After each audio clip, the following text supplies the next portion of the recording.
আমরা ছেলে, আমরা তো 4-5টা প্রেম করবই। চারদিকে শুধু ভালোবাসার গল্প। আমার ভালোবাসা পূর্ণতা পেলে কি এমন ক্ষতি হতো? একটা কথা মাথায় রেখো, জীবন মানেই যুদ্ধ। বইয়ের মধ্যে ধুলো পড়ে গেলে বইয়ের গল্প শেষ হয়ে যায় না। আমার দূরত্ব যদি তোমাকে ভালো রাখতে পারে, তাহলে আমি তোমার থেকে দূরে গিয়েও খুশি। 12 মাসে 13টা গার্লফ্রেন্ড চেঞ্জ করা ছেলেটাও স্ট্যাটাস দেয়, তুমি হাতটা শুধু ধরো, আমি হব না আর কারো।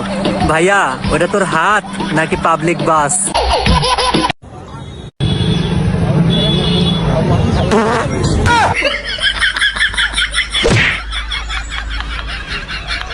এমন কি পাতা